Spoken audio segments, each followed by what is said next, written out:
गौरवान्वित महसूस हुआ है। हमारे सभी स्वतंत्रता सेनानी यहाँ पर गौरवान्वित महसूस कर रहे हैं कि उनके बीच में उनका ही एक बेटा मुख्यमंत्री के रूप में आज यहाँ पर उपस्थित हुआ है। मैं निवेदन करता हूँ माननीय मुख्यमंत्री जी से कि वे क्षेत्रीय जनता को अपना उद्बोधन देकर अपना आशीर्वाद प्रदान करें। जोरदार ताली से स्वागत कीजिए मुख्यमंत्री जी का।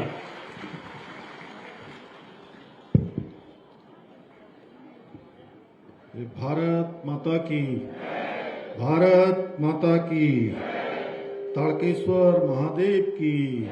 ताड़केश्वर महादेव की। वीर बलिदानी अमर रहें, भारत माता के वीर सपूत अमर रहें, भारत माता के वीर सपूत अमर रहें। शहीद स्मरण समारोह, शहीद सम्मान समारोह के आज इस बहुत ही गरिमामयी कार्यक्रम में आप सबके अत्यंत ही प्रिय और लगातार विधानसभा क्षेत्र के एक एक स्थान के लिए संघर्ष करने वाले, विधानसभा देहरादून हो या राजधानी में कोई कार्यालय हो, हर एक स्थान पर आपकी समस्याओं के लिए जो लगातार जूझने का काम करते हैं, लगातार संघर्ष करते हैं, ऐसे लैंसडाउन विधानसभा के लोकप्रिय विधायक आदरणीय महंत दिलीप रावत जी, भारतीय जनता पार्टी के जिलाध्यक्ष भाई राजगौरव नोटियाल जी, ब्रिगेड डिप्टी जीओसी मंजुल कपलटिया जी, गढ़वाल राइफल्स लैंसडाउन रेणु रावत जी, प्रमुख रिखणी खाल रणबीर सजवाण जी, प्रमुख जहरी खाल दिनेश ध्यानी जी, मंडल अध्यक्ष, मंच पर आसीन गौ सेवा आयोग के अध्यक्ष आदरणीय पंडित राजेंद्र अंथवाल जी, पूर्व जिलाध्यक्ष भाई वीरेंद्र रावत जी, मोहन सिंह नेगी जी, स्वाति भदौरिया जी जिलाधिकारी, लोकेश्वर सिंह जी वरिष्ठ पुलिस अधीक्षक एवं यहाँ पर उपस्थित हमारे सभी पदाधिकारीगण, सभी सैन्य अधिकारीगण और आज के इस बहुत विशिष्ट कार्यक्रम में यहाँ पर उपस्थित हमारे सभी वीर नारियां, भारत माता के वीर सपूत, जिन्होंने संपूर्ण जीवन भर भारत माता की रक्षा, सुरक्षा, देश की एकता, अखंडता के लिए देश को अपनी सीमाएं दी हैं, ऐसे हमारे सभी वीर सैनिक उपस्थित, माताएं, बहनें, सभी मेरे युवा नौजवान साथियों, हमारे स्कूलों से आए हुए सभी प्यारे मेरे छात्र एवं छात्राएं, मीडिया के मेरे सभी मित्र, हमारे स्वतंत्रता संग्राम सेनानी, वीर सैनिकों के सभी पारिवारिक जन, मैं सबसे पहले आज के इस बहुत विशिष्ट कार्यक्रम में भारत माता के लिए अपने प्राणों का बलिदान देने वाले, अपना सर्वस्व न्यौछावर करने वाले ऐसे हमारे सभी वीर बलिदानियों को मैं श्रद्धापूर्वक नमन करता हूं, उनको प्रणाम करता हूं। साथ ही इस कार्यक्रम में उपस्थित हमारे सभी वीर सैनिकों के परिजन, स्वतंत्रता संग्राम सेनानियों के आश्रित, उन सभी को भी मैं आज यहाँ पर आने के लिए, हम सबका आतिथ्य, महंत दिलीप रावत जी का आतिथ्य स्वीकार करने के लिए, हमारे वीर सैनिकों का आतिथ्य स्वीकार करने के लिए मैं उनका भी हृदय से स्वागत करता हूं, हृदय से नमन करता हूं। आज के इस कार्यक्रम में जहां 46 करोड़ रुपए से की अधिक की योजनाओं का आज यहां पर शिलान्यास किया गया है, वहीं 58 करोड़ से 56 करोड़ से अधिक की विकास योजनाओं का आज लोकार्पण भी किया गया है। ये सभी कार्य हमारे इस विधानसभा क्षेत्र रिखणीखाल आसपास के क्षेत्रों के लिए एक आने वाले समय में विकास के क्षेत्र में मील का पत्थर साबित होंगे। भाइयों बहनों, जैसा अभी मेरे से पहले बोलने वाले वक्ताओं ने बहुत विस्तार से बोला और हमारे विधायक जी ने बहुत संक्षिप्त में बहुत सारगर्भित और भावुक होकर आप सबके सामने कहा कि आज का ये समारोह केवल एक समारोह मात्र नहीं है, ये केवल एक अवसर मात्र नहीं है, बल्कि हमारे उन सभी अमर बलिदानियों को सामूहिक श्रद्धांजलि है जिनकी रगों में देशभक्ति का लहू बहता था, जिनका हर पल और हर क्षण भारत माता को समर्पित रहता था, अपने देश को समर्पित रहता था, देश की सुरक्षा, देश की एकता, देश की अखंडता और देश की मजबूती के लिए समर्पित रहता था। ये समारोह उन वीर सपूतों का स्मरण है जिन्होंने अपने प्राणों का उत्सर्ग करके तिरंगे की आन को अटिक रखा, भारत माता को कभी झुकने नहीं दिया, भारत के तिरंगे को झुकने नहीं दिया, हमारी आन बान शान को हमेशा जीवंत बनाए रखा, हमेशा ऊंचा उसका मान रखा। भाइयों बहनों, देवभूमि उत्तराखंड हमेशा से वीर भूमि के रूप में जानी जाती है, क्योंकि भारतीय सेना के गौरवमयी इतिहास में उत्तराखंड के हमारे वीर सैनिकों का बहुत अतुलनीय योगदान है। चाहे कोई युद्ध हुआ हो, प्रथम विश्व युद्ध हो, द्वितीय विश्व युद्ध हो या देश की आजादी के बाद जितने भी युद्ध भारत की सेना ने लड़े हैं, उन सब में उत्तराखंड के वीर जवानों ने अपना अद्वितीय योगदान दिया है। इतिहास इस बात का साक्षी रहा है कि हमारे वीर सपूतों ने मातृभूमि की रक्षा के लिए अपने प्राणों की आहुति देने में कोई कोर कसर कभी नहीं छोड़ी है। उत्तराखंड के वीरों ने अपनी बहादुरी, अपनी वीरता और अपने साहस से हमेशा ये दिखलाया है कि देवभूमि न केवल पूरे विश्व को शांति का मार्ग दिखला सकती है, बल्कि जरूरत पड़ने पर शौर्य और वीरता का प्रदर्शन करने पर भी किसी से कम नहीं रह सकती है। भाइयों बहनों, सच में मैं जब ऐसे कार्यक्रमों में आता हूं, मैं आज दिलीप रावत जी को, इनकी यहाँ की पूरी टीम को और हमारे कफलटिया जी जो गढ़वाल राइफल से यहाँ आए हैं, उनकी पूरी टीम को भी, हमारे एडमिनिस्ट्रेशन को भी, मैं सभी लोगों का बहुत धन्यवाद व्यक्त करना चाहता हूँ, क्योंकि सच में इस प्रकार के कार्यक्रमों में जब मैं आता हूँ तो मन बहुत भावुक हो जाता है,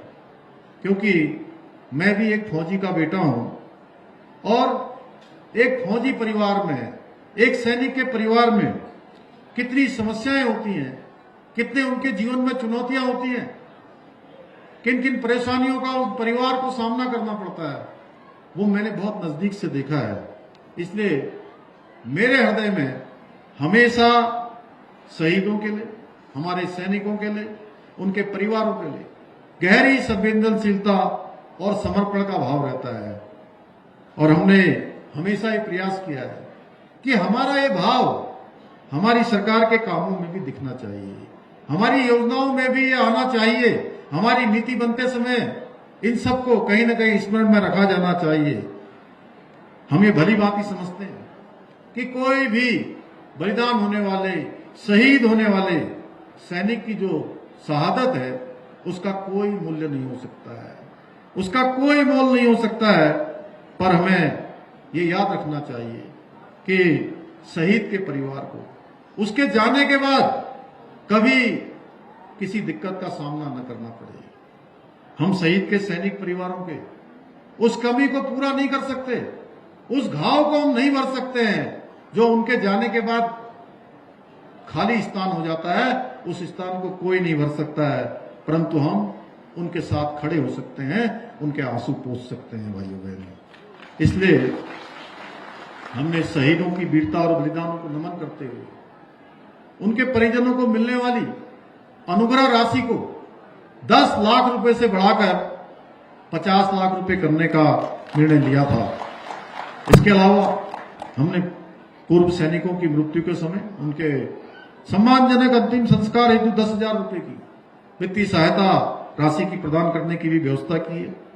साथ ही हमने सेना में परमवीर चक्र से लेकर मेंशन इन डिस्पेच तक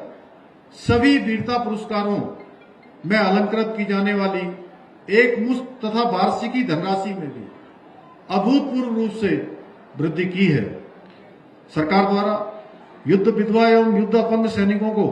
2 लाख रुपए की शासकीय सहायता भी प्रदान की जा रही है। इसके अलावा हमने सैनिकों के लिए स्टाम्प ड्यूटी में छूट की सुविधा प्रदान करने वाले राज्यों में उत्तराखंड देश के उन चुनिंदा राज्यों में से एक है जहां पर सेवारत पूर्व सैनिकों को 25 लाख रुपए मूल्य की स्थायी संपत्ति की खरीद पर स्टाम्प ड्यूटी पर 25% की छूट प्रदान की जा रही है।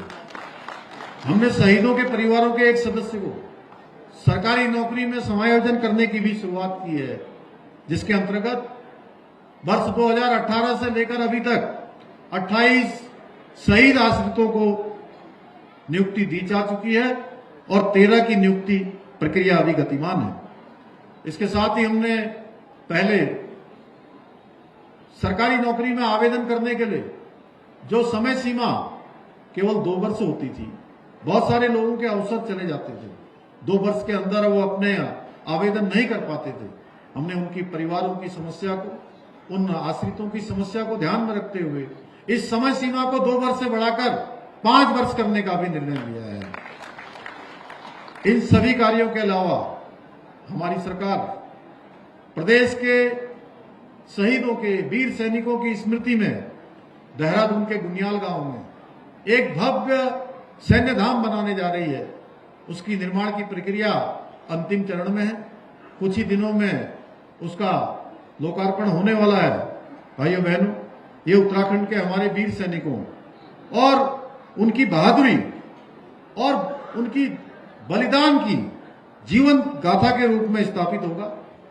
और जल्दी ही वो पूरे देश को समर्पित होने वाला है। ये सभी कदम हमारे वीर सैनिकों के लिए, उनके परिवारों के लिए, उनके सम्मान और समर्पण का प्रतीक है। आज के इस विशिष्ट अवसर पर मैं आप सभी को ये विश्वास दिलाना चाहता हूं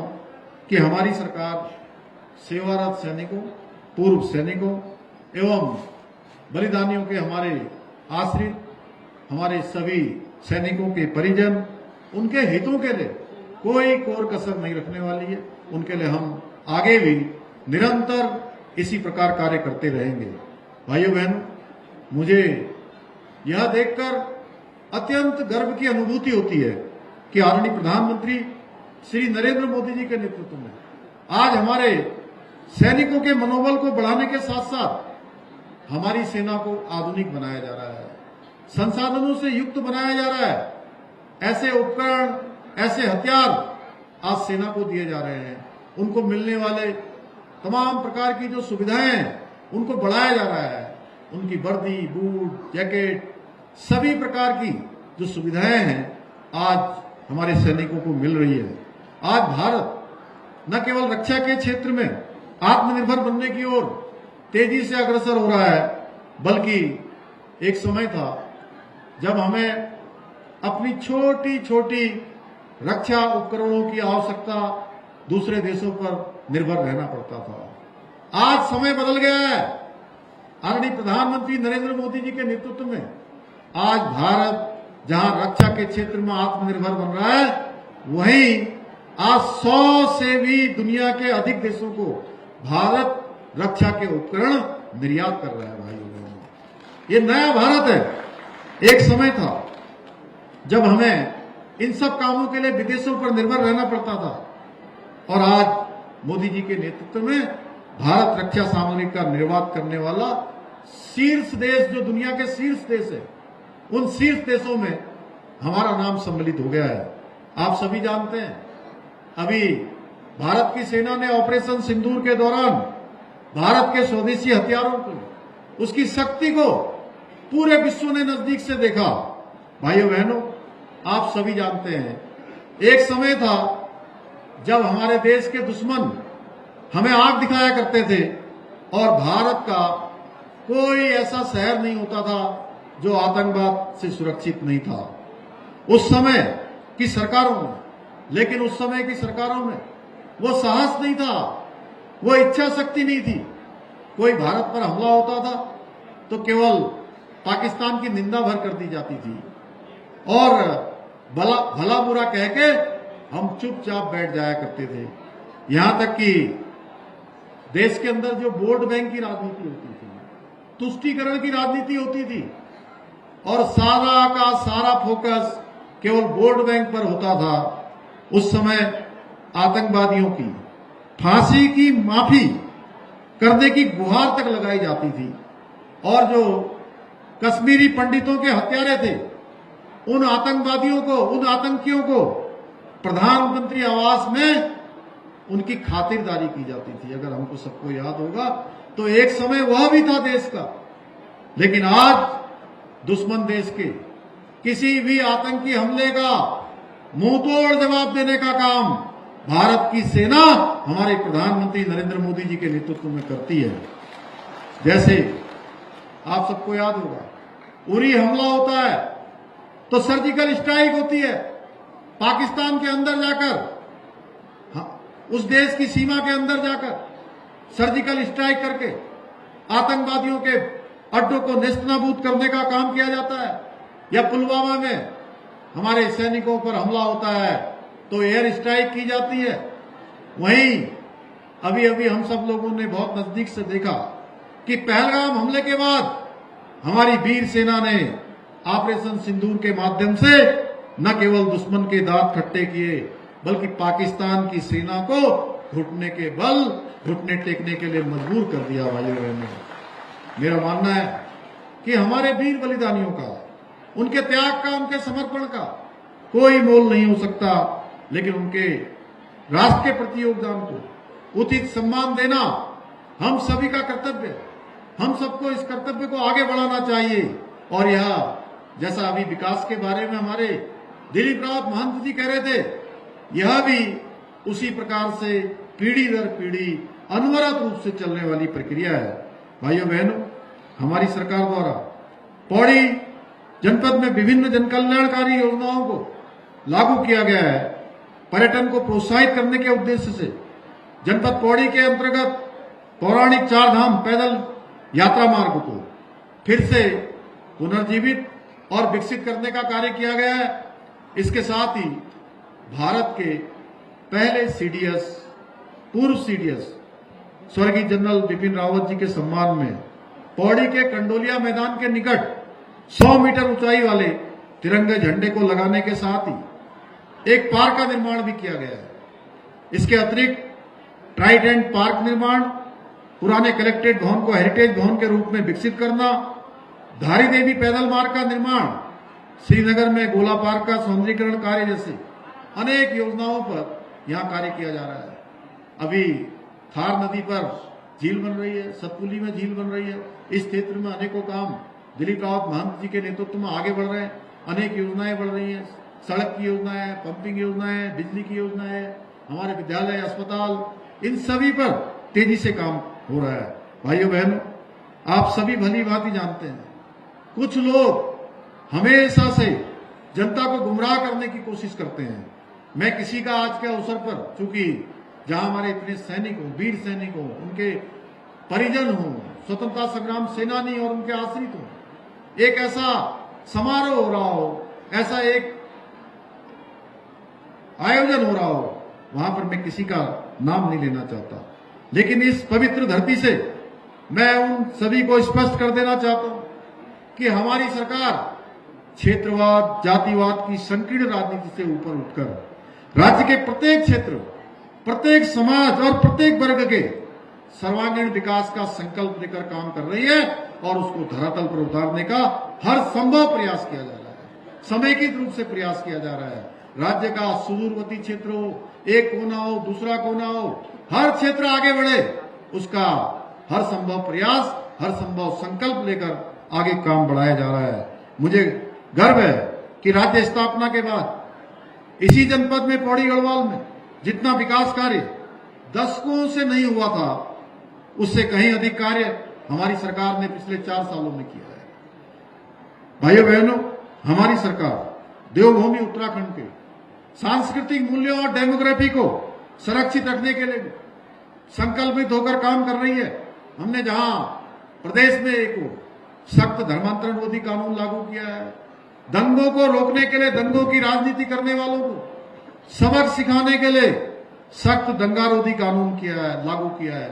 वहीं लव जिहाद जो हमारी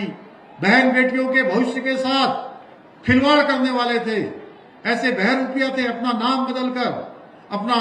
पहचान छिपाकर तमाम तरह से उनके भविष्य के साथ, उनके जीवन के साथ खिलवाड़ करते थे, उनके खिलाफ, लव जिहाद के खिलाफ कड़ी कार्रवाई हमने सुनिश्चित की है। लैंड जिहाद के खिलाफ कड़ी कार्रवाई सुनिश्चित की है। थूक जिहाद जैसी घृणित मानसिकताओं के, विकृत मानसिकताओं के खिलाफ हमने कठोर कार्रवाई सुनिश्चित की है। हमने प्रदेश में लैंड जिहाद पर कड़ी कार्रवाई करते हुए पूरे प्रदेश के अंदर 9,000 एकड़ से अधिक जमीन लैंड जिहादियों से मुक्त करवाई है, अभियान चलाकर। इसके साथ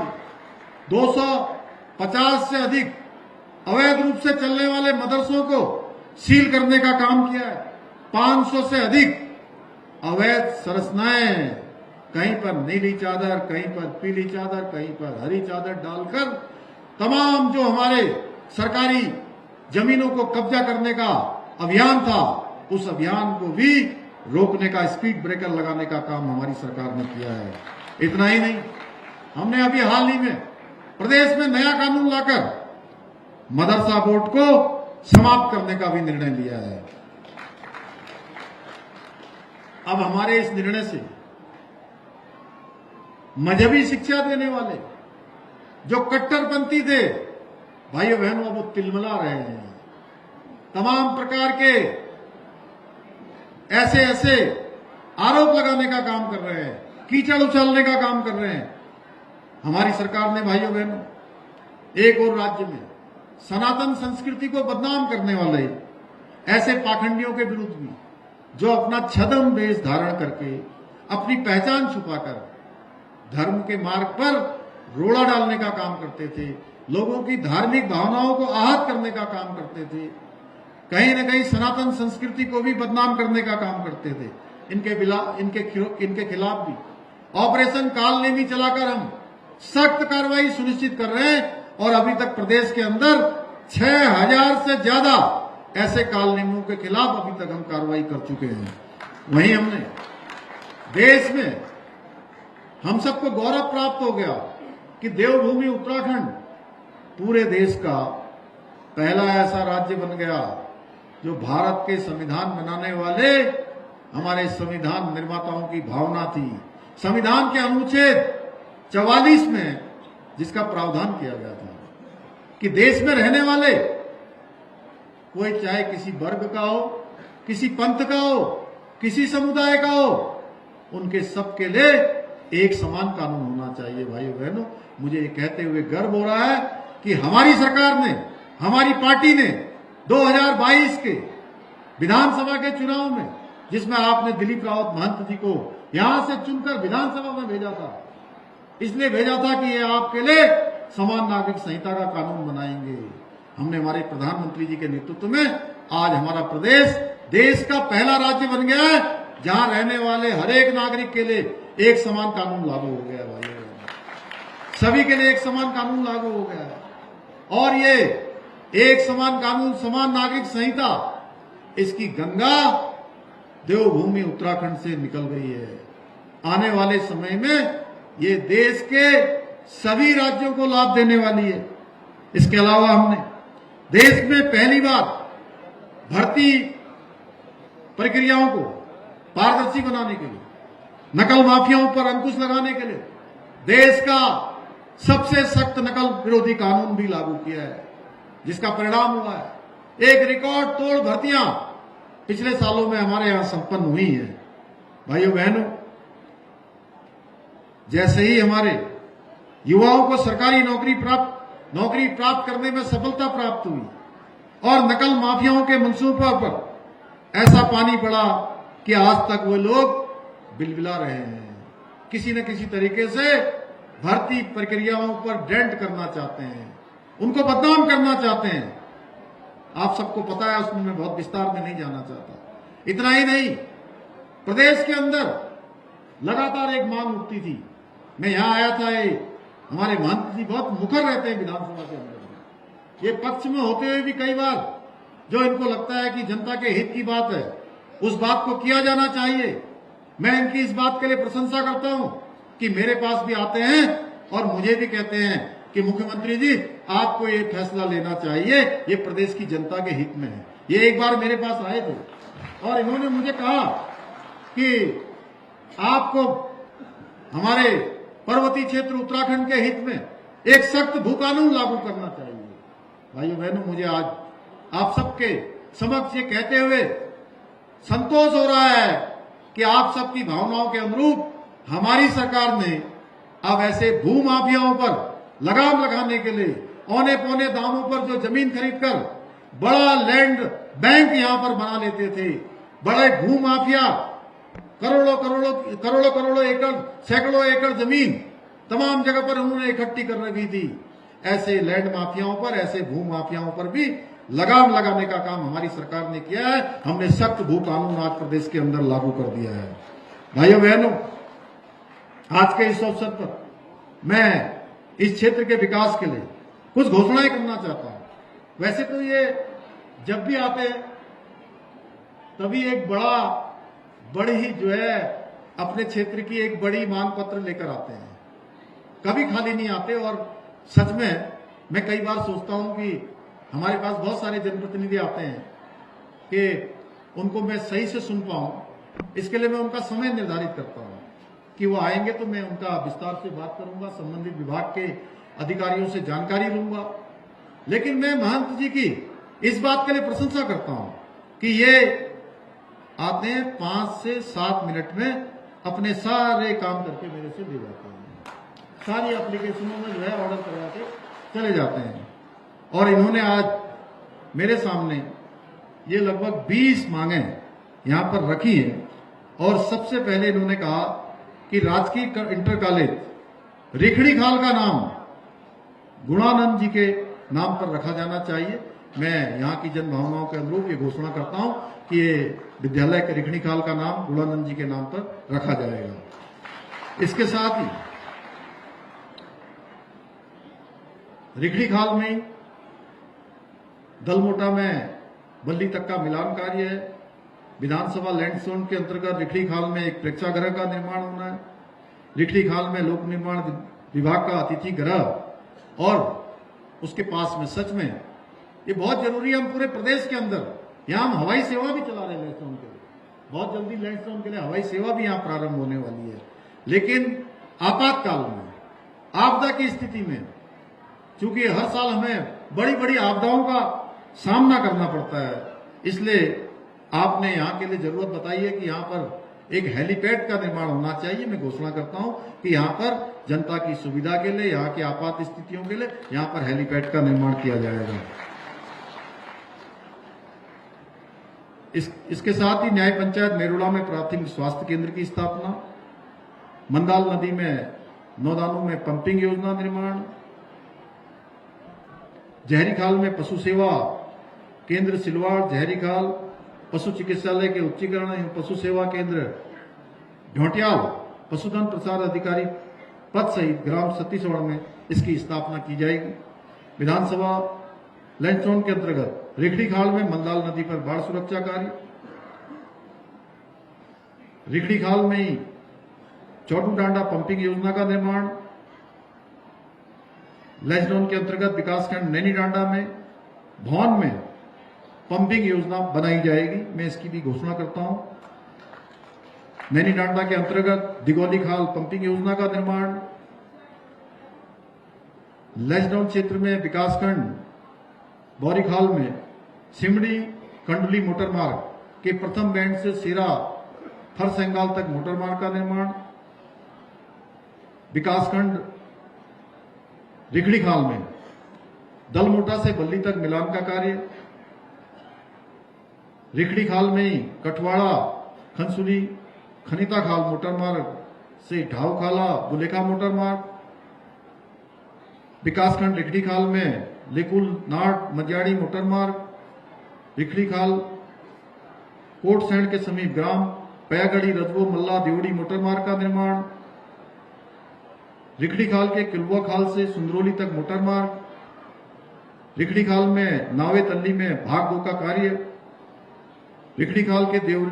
देवयोखाल बाजार में मेंदड़ी तक संपर्क मार्ग का चौड़ीकरण सुधारीकरण, रिखड़ी खाल में पाड़ीसैंड डबराल बूथानगर मोटर मार्ग का निर्माण, सामुदायिक स्वास्थ्य केंद्र रिखड़ी खाल में डॉक्टरों की नियुक्ति के लिए भी कहा है। और इसके साथ साथ एक इन्होंने जो हमारे जितने भी हमारे वीर सैनिक हैं, स्वतंत्रता संग्राम सेनानी हैं, उनके नाम पर, उनके घरों के आसपास उन मार्गों का नाम उनके नाम से होना चाहिए। और ये मैं मानता हूं कि हमारे जो वीर सैनिक हैं, जिन्होंने अपने देश के लिए शहादत दी है, अपना सर्वोच्च बलिदान दिया है, निश्चित रूप से उनका नाम हमारी आने वाली भावी पीढ़ी के हमेशा स्मरण में रहना चाहिए, जिससे कि वो देशभक्ति का जज्बा उनके अंदर पैदा हो, देश के लिए समाज के लिए कुछ कर गुजरने की, कि ऐसे लोगों का नाम होता है जो देश और समाज के लिए काम करता है। ऐसी भावना जागृत होगी, इसलिए मैं आपने कहा है तो मैं घोषणा करता हूं कि उनके सारे नाम मेरे को जो भी उपलब्ध करा दिए जाएंगे उनके नाम से रखे जाएंगे। इसके साथ ही टकोली से बनकड़ मार्ग छूट गया था, इसको भी जो है बनाया जाएगा। पुनः एक बार फिर से मैं आप सबको ये विश्वास दिलाता हूं कि आपके सभी जितनी अपेक्षाएं उत्तराखंड राज्य में हमारे माताओं बहनों की है, नौजवानों की है, हमारे बड़े बुजुर्गों की है, हमारे वीर सैनिकों के, उनके परिवारजनों की, उसको हमारी सरकार हर संभव प्राथमिकता में लेकर आगे बढ़ाएगी। मुझे पूरा विश्वास है आप सभी मां भारती की आन बान शान को अक्षुण्ण बनाए रखने के साथ ही उत्तराखंड को देश का सर्वश्रेष्ठ राज्य बनाने का जो हमारा विकल्प रही संकल्प है, उस संकल्प को साकार करने में इसी प्रकार अपना आशीर्वाद हम सबको देते रहेंगे। हम हमारे प्रधानमंत्री जी के नेतृत्व में, मोदी जी के नेतृत्व में सारे कामों को आगे बढ़ाएंगे। इसी विश्वास के साथ एक बार पुनः मैं सभी वीर बलिदानियों को नमन करते हुए आप सबका एक बार फिर से अभिनंदन, धन्यवाद करते हुए अपनी बात को समाप्त करता हूं। बहुत बहुत धन्यवाद।